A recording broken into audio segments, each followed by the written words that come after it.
করেন। আসসালামু আলাইকুম। আউযু বিল্লাহি মিনাশ শাইতানির রাজিম। বিসমিল্লাহির রহমানির রহিম। আমাদের দীর্ঘদিনের একটা বিশ্ববিদ্যালয়ে চলে আসা শিক্ষক কর্তৃক যৌন হয়রানিমূলক সমকামী একটা আচরণ চলে আসছে আমাদের শিক্ষক দ্বারা। আমরা এখানে এই মুহূর্তে আপনাদের দেখেছি, বিষয়টা খুবই সিভিয়ার। কারণ আমরা শিক্ষার্থী এবং শিক্ষকদের মধ্যে এরকম ঝামেলা অথবা সিভিয়ার একটা ইস্যু নিয়ে কথা তোলা অথবা প্রেস ব্রিফিং করা সাধারণ কোনো ইস্যু না। দ্যাটস ওয়াই আমরা এখানে ঘটনার কিছু জানানোর জন্য এবং বিশ্ববিদ্যালয়ে দীর্ঘদিন যাবৎ আমাদের কেমন আচরণ চলে আসতেছে এটা আপনাদের একটু বলার জন্য আপনাদের দেখেছি। আচ্ছা, তো আমি প্রথমে একটু বলি, আমরা যারা এখানে আছি বা যেই ডিপার্টমেন্টে স্পেসিফিকভাবে কথা বলবো সেটা হচ্ছে আমাদের ঢাকা বিশ্ববিদ্যালয়ের খুবই ঐতিহ্যবাহী একটা ডিপার্টমেন্ট, 100 বছরেরও বেশি পুরাতন একটা ডিপার্টমেন্ট, কেমিস্ট্রি ডিপার্টমেন্ট নিয়ে। আমার নিজেরই ডিপার্টমেন্ট, আমার নিজের পরিবার। সত্যি কথা বলতে আজকে যেই টপিকটা নিয়ে আমরা কথা বলবো বা যেটা নিয়ে কথা বলার জন্য আপনাদের সবাইকে ডেকেছি, জিনিসটা যথেষ্ট অকওয়ার্ড, প্লাস হচ্ছে আমার নিজেরও খুব লজ্জা লাগতেছে যে আমাদের এরকম ঐতিহ্যবাহী একটা ডিপার্টমেন্টে একজন সাইকোপ্যাথ, একজন পারভার্ট, রেপিস্ট, এই টাইপের মানুষ বিলং করে। আমি ফার্স্টে বলি, এই যে এতগুলা কথা ইউজ করলাম যে মানুষটার জন্য, তার নাম হচ্ছে ডক্টর ইরশাদ হালিম। অ্যান্ড আমি সবার কাছে ক্ষমা চেয়ে নিচ্ছি, তার নাম যতবার আমি বলবো একবারও তার নামের শেষে আমি স্যার এই কথাটা উচ্চারণ করতে পারবো না। অর্থাৎ আমাদের ডিপার্টমেন্টের কেউ তাকে আর স্যার হিসেবে দেখতেছেন। আপনারাও যখন পুরোটা শুনবেন আপনারাও সেটাই উপলব্ধি করতে পারবেন। ফার্স্টে যখন আমরা ঢাকা বিশ্ববিদ্যালয় কেমিস্ট্রি ডিপার্টমেন্টে আমরা 102তম ব্যাচ আছি, আমরা দুইজন আছি, আমাদের সিনিয়র ভাই আছেন, উনি বের হয়ে গেছেন, নাইম ভাই। তো প্রথমত আমরা 102 ব্যাচ যখন ঢাকা বিশ্ববিদ্যালয়ে আমাদের ডিপার্টমেন্টের ফার্স্ট ইয়ারে আসি, তখন আমাদের ডিপার্টমেন্টের প্রত্যেকটা টিচার, স্যার, ম্যাম যথেষ্ট কোঅপারেটিভ অ্যান্ড স্টুডেন্ট ফ্রেন্ডলি। আমরা সেইটাই ফিল করে আসছি তাদের পড়ানোতে, তাদের সাইকোলজিক্যাল যেই আমাদের কাউন্সিলিং ছিল, সব কিছুতে। সব স্যার ম্যামকে নিয়ে আমরা যথেষ্ট স্যাটিসফাই এবং অনেক বেশি হ্যাপি, কারণ তারা সেরকম স্টুডেন্ট ফ্রেন্ডলি মানুষ। কিন্তু প্রথম থেকেই আমাদের যারা সিনিয়র ভাইয়া আপুরা ছিলেন, এই ডক্টর ইরশাদ হালিমকে নিয়ে আমাদের অ্যাওয়ার করতেন যে তার মধ্যে কিছু প্রবলেম আছে, তোরা একটু সাবধানে থাকিস। মানে প্রথমেই ছোট ভাইরা ডিপার্টমেন্টে আসলে যেটা হয় আর কি, অ্যাওয়ার করতেন। কিন্তু আমরা ফার্স্টে ভাবতাম হয়তো ওনারা মজা করতেছেন বা জোক করতেছেন আমাদের সাথে, সো আমরা অতটাও গরজ দিতাম না। কিন্তু যত দিন যাইতে লাগলো, আমরা জিনিসটা সিভিয়ারিটিটা আস্তে আস্তে আস্তে ফিল করতে পারলাম। এমনও হয়েছে আমাদের অনেক স্টুডেন্টের রাত 11টা, 12টা, 1টা যে কোনো টাইমে ইনি ফোন করতো।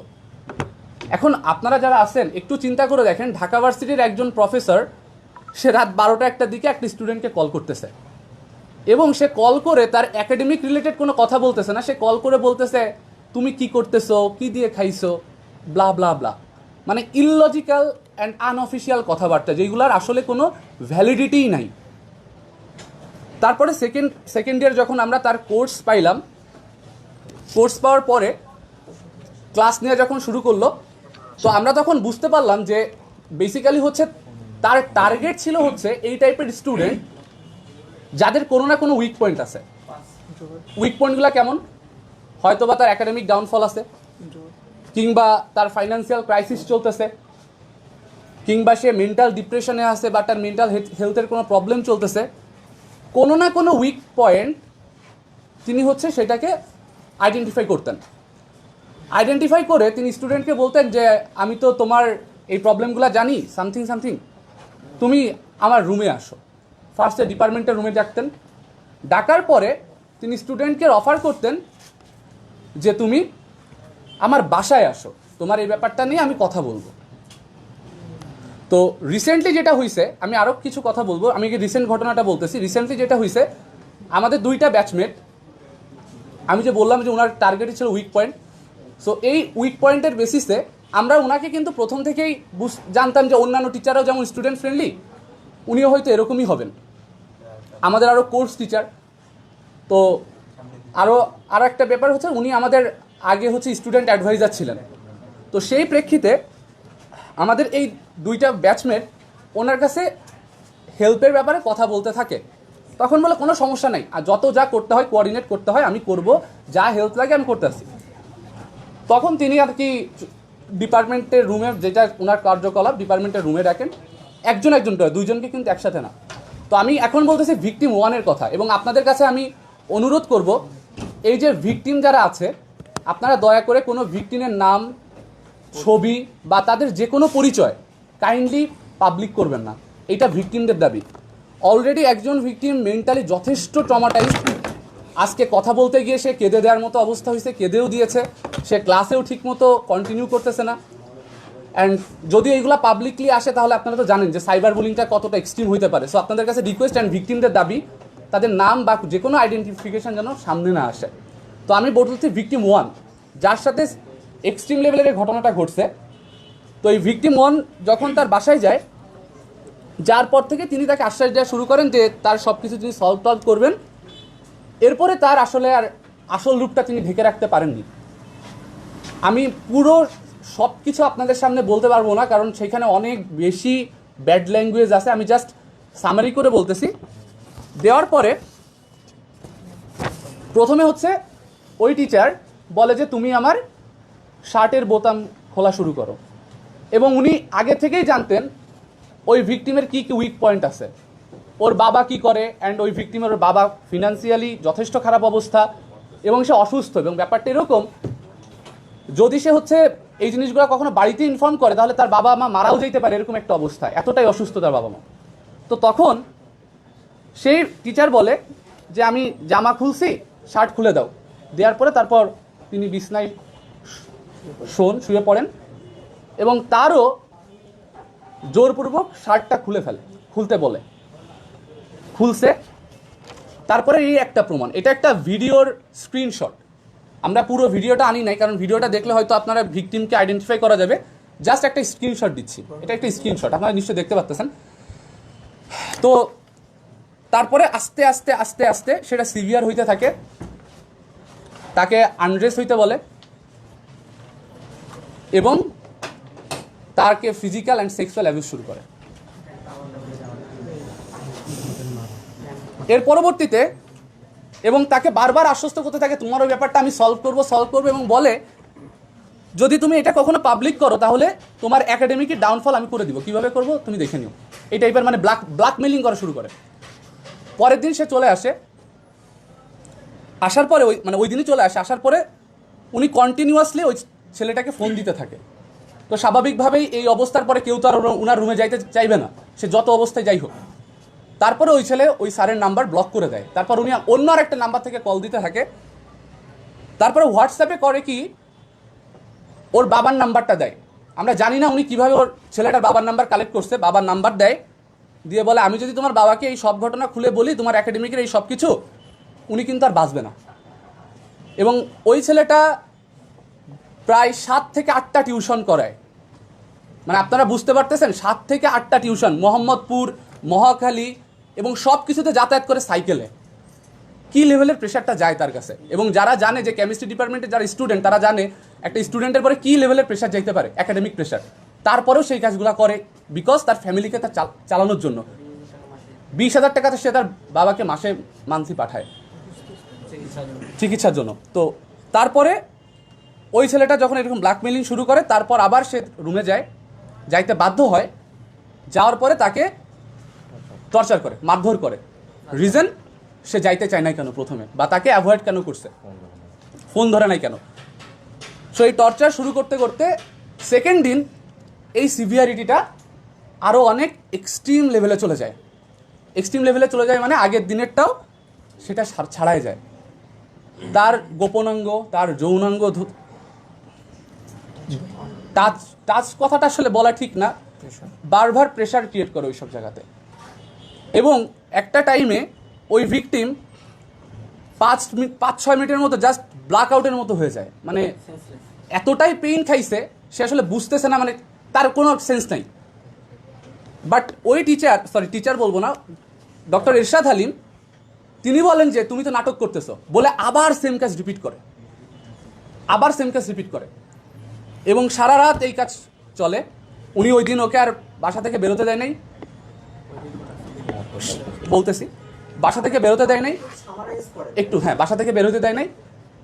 পরের দিন তাকে আবার হলে, টিচার্সদের বাসে হলে নামাই দেওয়ার পরে আবার বলে যে তুমি যদি এগুলা বলো দেন হচ্ছে আমি আবার তোমাকে এগুলা একাডেমিকে শেষ করে দিব, ব্ল্যাকমেইল করা শুরু করে। সো এখন কথা হচ্ছে ভিকটিম 2 যে তার সাথেও কাইন্ড অফ সেম ঘটনারই রিপিটেশন হয়, আপনারা বুঝতেই পারতেছেন। এখন ঘটনা শুধু ভিকটিম 1 and 2 মধ্যে সীমাবদ্ধ না, আমাদের এখন চলতেছে 104 104 ব্যাচ, 92 ব্যাচে তার ভিকটিম আছে, 95-এ আছে, 96-এ আছে, 97-এ আছে, 98-এ আছে, 101-এ আছে, 100-তে আছে। প্রত্যেকটা ব্যাচে, এই ব্যাচগুলো ছাড়াও প্রত্যেকটা ব্যাচেই তার ভিকটিম আছে। এবং এইটা আমরা ক্লারিফাই করতে পারছি যখন আমরা ওই ভিকটিম প্রথমত বলতে চাইছিল না, সব কিছু নিয়ে আমরা যখন আমাদের টিচার স্টুডেন্ট অ্যাডভাইজারের সাথে কথা বললাম, তাদের কাছেও কন্টিনিউয়াসলি এই কথাগুলো আসতে থাকে, কমপ্লেনগুলো আসতে থাকে। বিগত 2-3 চেয়ারম্যানও চাইছেন যে এই ব্যাপারগুলোকে হ্যান্ডেল করতে, বাট স্টুডেন্টদের কাছে কংক্রিট প্রমাণ ছিল না, প্রুফ ছিল না, তাই ডিপার্টমেন্ট চাইলেও কোনো ব্যবস্থা নিতে পারে নাই। বাট এই ব্যবস্থাগুলো আমরা আজকে নিতে পারছি, এবং কারণ আমাদের কাছে কংক্রিট প্রমাণ আছে, আমাদের কাছে এনাফ ভিডিওজ আছে, এনাফ অডিওজ আছে, এনাফ ফটোজ আছে। আমি জাস্ট 96 ব্যাচের স্টুডেন্টের সাথে কি অবস্থায় সে ছিল, আমি একটা আপনাদের ছবি দেখাচ্ছি, দেখেন 16-17 সেশন 96 ব্যাচের এক দিকে, এগুলো ভিডিওর স্ক্রিনশট। তো এটা হচ্ছে তার প্রতিবেশী, আমরা পোস্ট যখন করি তার প্রতিবেশীর একটা কমেন্ট ছিল যে ঘটনা সত্য নাকি মিথ্যা, তার প্রতিবেশীর কমেন্ট, এটা আপনারা দেখতে পারেন। আচ্ছা, উনি এখানে বলছেন যে as someone who used to live at the same building as his, I can confirm this sick creature's behavior. He is a wife beater, and yes, all the fucking allegations are true. As his own wife told about his actions to my mom after she ran away when he was beating her and took shelter in our home. He made his wife and son's life a living hell. Happy to see this creature finally get exposed. May he rot in hell. And ওনার নামটা না বলি। So তার মানে হচ্ছে তিনি এই কাজগুলো করে, তার প্রতিবেশীরাও এটা জানে, এবং তার ওয়াইফের পরেও খুব বাজেভাবে টর্চার করে, এটাই আর কি মোটামুটি আপনারা বুঝতে পারছেন। তো পরবর্তীতে আমরা ডিপার্টমেন্টের মাধ্যমে, এই দিক থেকে আমাদের ডিপার্টমেন্ট যথেষ্ট পজিটিভ ছিল, আমাদের স্টুডেন্ট অ্যাডভাইজার যারা আছেন যথেষ্ট হেল্পফুল ছিলেন। একটা মিটিং ডাকা হয় সিনিয়র টিচারদের নিয়ে, হ্যাঁ, আমরা স্টুডেন্ট অ্যাডভাইজার জানানোর পরে তখন আমরা চেয়ারম্যান ম্যামের একটা জরুরি মিটিং ইনভাইট করেন।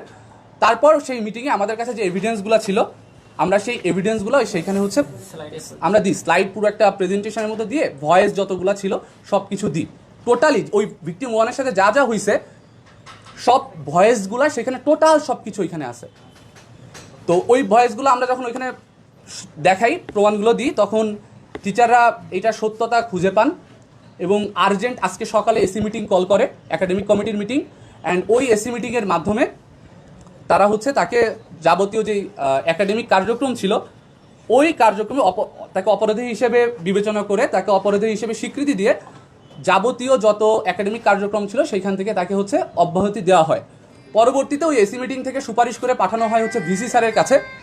যদিও আমরা গতকালকে ভিসি স্যারের সাথে কথা বলে আসছিলাম, তিনিও যথেষ্ট কোঅপারেটিভ ছিলেন। আমরা ডাকসুতে গিয়েছিলাম, ডাকসুর তখন আমাদের সাথে যিনি ভিপি সাদিক কায়েম ভাই তিনিও ছিলেন, পরিবাহক সম্পাদক ছিলেন, সবাই যথেষ্ট কোঅপারেটিভ ছিলেন আমাদের সাথে এই ব্যাপারটা হ্যান্ডেল করার জন্য।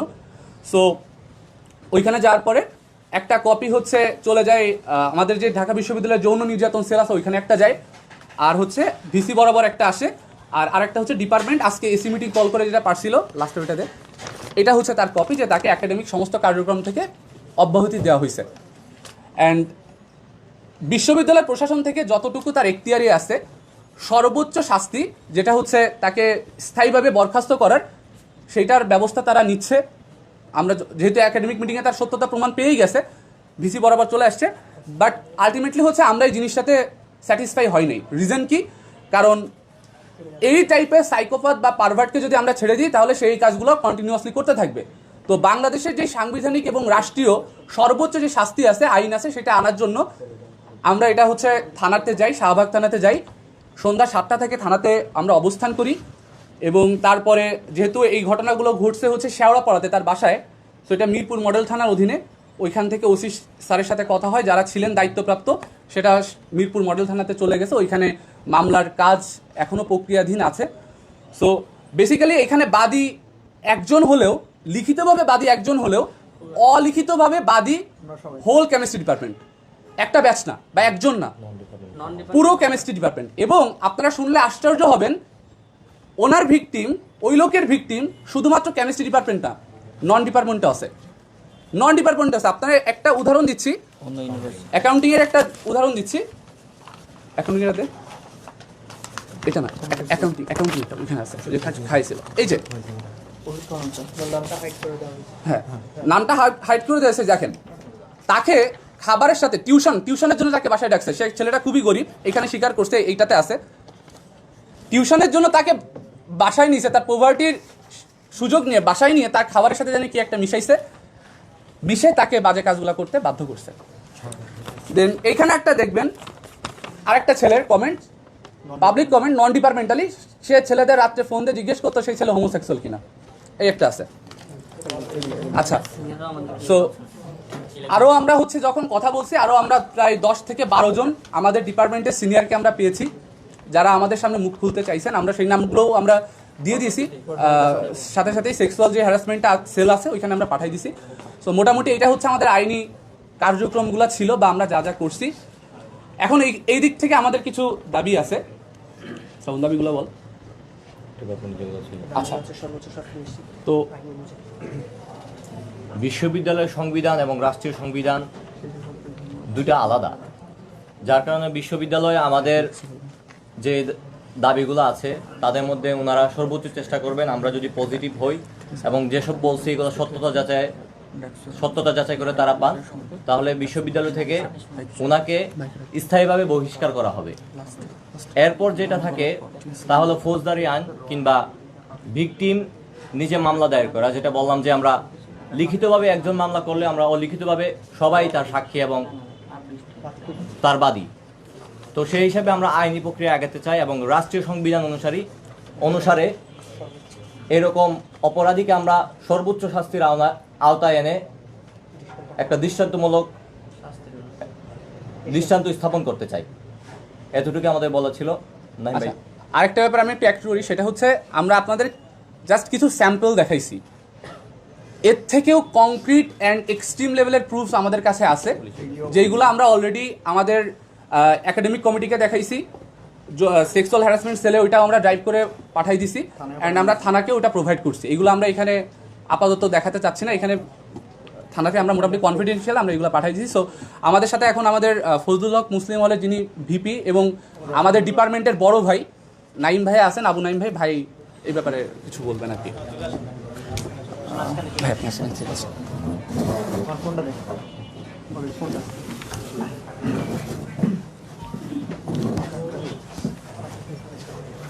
আসসালামু আলাইকুম, আমি খন্দকার মোহাম্মদ আবু নাইম, ভিপি ফজলুল হক মুসলিম হল, রসায়ন বিভাগ 98তম ব্যাচের শিক্ষার্থী একজন। আসলে যে বিষয়ে আজকে আমাদের এখানে উপস্থিত হতে হয়েছে, মানে এর থেকে লজ্জাজনক বিষয় কেমিস্ট্রি ডিপার্টমেন্ট বা ঢাকা বিশ্ববিদ্যালয়ের জন্য হয় কি না আমার মনে পড়ে না, এই 104তম ব্যাচে আছে বয়সে। তো এই বিষয়টা আসলে শুধু ঢাকা বিশ্ববিদ্যালয় নয়, এটা আমাদের রাষ্ট্রের জন্যও একটি খুবই অ্যালার্মিং একটি ইস্যু। আমরা দেখেছি যে বিগত বেশ কিছু সময় যে হোমোসেক্সুয়ালিটি বা এলজিবিটিকিউ তাদের প্রভাবটা কিভাবে ক্রমাগতভাবে বিস্তার করে যাচ্ছে, এবং এইটার একটা অন্যতম কারণ থেকে যায়, যেটা হচ্ছে প্রশাসনের সদিচ্ছার অভাব বা এইটার সঠিক যে আইন, সুনির্দিষ্ট আইন প্রণয়নের বিষয়। আমরা প্রশাসনের কাছে যে দাবি জানাবো, শুধু এটা বিশ্ববিদ্যালয় প্রশাসন না, এটা রাষ্ট্রের কাছে আমাদের দাবি থাকবে যে প্রথমত যেই অ্যাকিউজড, যে টিচার নামের একজন কুলাঙ্গার এরশাদ হালিম, তাকে রাষ্ট্রের আইন মতো সর্বোচ্চ শাস্তির যাতে ব্যবস্থা করে এবং অ্যাজ সুন অ্যাজ সে যাতে তার বাসা থেকে পালাতে না পারে এবং তাকে যাতে অবিলম্বে গ্রেফতার করে তাকে আইনের আওতায় নিয়ে আসা হয়। কারণ এই ধরনের দোষীরা যতদিন পর্যন্ত মুক্ত প্রাঙ্গণে ঘুরে বেড়াবে সেটা আমাদের জন্য লজ্জাজনক এবং আমাদের জন্য হুমকিস্বরূপ। সেই জায়গা থেকে আমরা প্রথমত তাকে যেন দ্রুত সময়ের মধ্যে আইনের আওতায় নিয়ে এসে তাকে যাতে যথাযথ ব্যবস্থা নেওয়া হয় সেটার আমরা দাবি জানাবো। এবং একই সাথে এই বিষয়ে আমাদের রাষ্ট্রের প্রতি আমাদের অনুরোধ থাকবে যে এই ধরনের ঘৃণ্য, যেটি বাংলাদেশের রাষ্ট্রীয় আইনে এবং ধর্মীয়ভাবে যেটি একটি কলঙ্কজনক বিষয়, এই বিষয়ে যাতে রাষ্ট্র সজাগ দৃষ্টি থাকে। এবং এই ধরনের আমরা যখন এই ঘটনাটা এক্সপোজ হইল, এরপর আমরা বিভিন্ন জায়গা থেকে শুনেছি যে এদের বিভিন্ন এলাকা ভিত্তিক কমিউনিটি আছে এবং সেখানে তারা এই বিষয়ে ক্রমাগত এই বিষয় আছে এলজিবিটিকিউর মতন জঘন্য একটি বিষয় তারা স্প্রেড করার চেষ্টা করছে, সেটা ক্যাম্পাস এবং ক্যাম্পাসের বাইরের এলাকাগুলোতে। আমরা চাই এগুলা নির্মূলে যে প্রশাসনের যথাযথ আমাদের সেক্টর আছে তারা এই বিষয়ে যথাযথ পদক্ষেপ নেবে এবং বাংলাদেশের বুক থেকে এই ধরনের ঘৃণ্য জঘন্য একটি পাপ বা জঘন্য একটি কাজ সেটি যাতে চিরতরে নির্মূল হয়, এই প্রত্যাশা রেখে আমি আমার বক্তব্য শেষ করব। আসসালামু আলাইকুম। আচ্ছা, আমাদের আজকে আমরা যখন মামলা করার শুরু থেকেই আমাদের সাথে যথেষ্ট কোঅপারেটিভ ছিলেন বা আমাদের গাইড হিসেবে ছিলেন আমাদের ডাকসুর একজন প্রতিনিধি, বিজ্ঞান ও প্রযুক্তি বিষয়ক প্রতিনিধি যিনি ছিলেন ইকবাল ভাই। সো আমি ভাইয়ের কাছে যথেষ্ট গ্রেটফুল যে আমাদের স্টুডেন্টের তিনি যথেষ্ট ভালোভাবে গাইড করছেন, তার টাইম দিছেন আমাদের হেল্প করার জন্য। তো আমি চাই বা আমরা কেমিস্ট্রি ডিপার্টমেন্টে যারা আছে আমরা চাই যে ভাই একটু সামনে আসুক, এসে যদি ভাই কিছু বলেন।